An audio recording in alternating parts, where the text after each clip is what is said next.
every time you think, solve, or feel something, your brain is hard at work behind the scenes. But how does this incredible organ function? Let's break it down and explore the amazing parts of the human brain and what they do.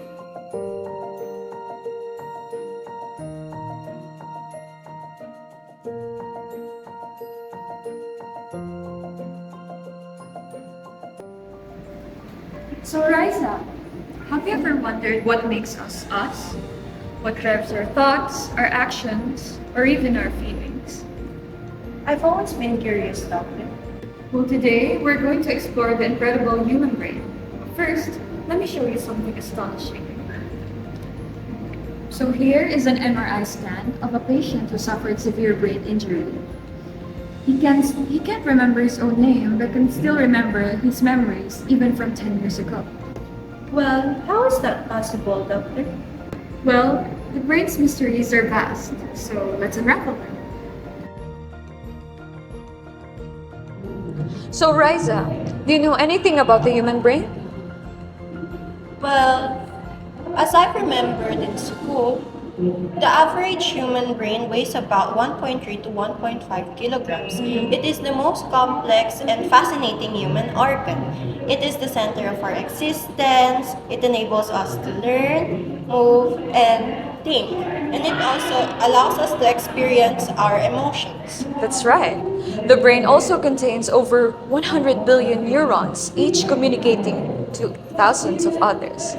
This intricate network allows us to process, perceive, and respond to information. Let's now examine the brain's components and learn how they work. So, let's begin by discussing the cerebrum. Riza, what do you know about the cerebrum? As far as I'm aware, the largest part of the brain that houses the instruments needed for the majority of the brain functions is the cerebrum. That's right. Our reality is controlled by the two hemispheres of our cerebrum. The left hemisphere is responsible for language, analysis, reasoning, and even the right side of our body. The right hemisphere, on the other hand, is responsible for creativity, intuition, spatial awareness, and even the left side of our body. So, the left is for rational and the right is for artistic?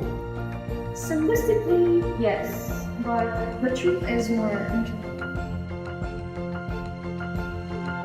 The cerebrum has four components, right, Doctor? The frontal, parietal, occipital, and temporal lobes. I have an idea regarding the temporal and occipital lobes, although I'm not quite sure if my semantic memory is correct, but can you tell me the functions of the lobes? Of course. Let's start by discussing the frontal lobe. It plays a role in decision making, motor control, and planning. First, we have the Broca's area.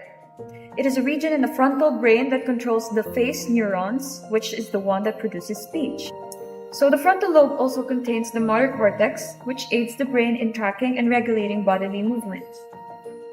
Moving on, we have here the parietal lobe, which is responsible for spatial awareness and sensory processing. Moreover, it also contains the somatosensory cortex.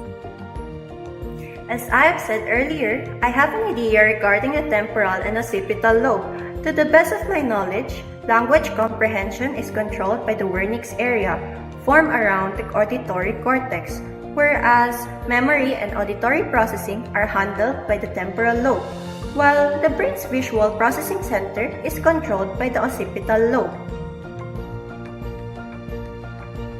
You're right, Riza. Now, let's talk about the cerebellum or the little brain. It has been said to be older than the cerebrum and can help coordinate movement and balance. That's actually cool.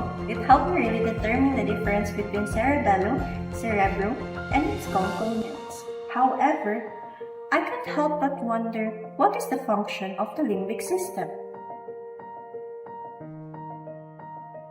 Well, the limbic system contains the glands which help relay and regulate our emotions. It contains the amygdala, hippocampus, hypothalamus, and thalamus. Oh, isn't amygdala responsible for emotional processing and fear response, while the hippocampus is for memory formation? Indeed. In the meanwhile, the hypothalamus is the one that controls our body temperature and hormones, while the one that acts as a sensory relay center is the thalamus. As we speak, Doctor, I wonder which part of the brain regulates all the basic physiological functions, such as blood pressure, heart rate, and breathing. That part is the brainstem. So it consists of the pons, midbrain, and medulla oblongata. Here's how it works. Both visual and auditory information are processed by the midbrain, while pons is employed in sleep management and sensory analysis. Medulla oblongata is the one that measures our breathing and heart rate. Dr. Kat, you have expanded my knowledge about brain and its functions. I'll never look at my brain the same way. I'm glad to hear that. Well, remember, our brain is our greatest asset. It is the source of our creativity, innovation, and progress. That is why it's really crucial to take care of it.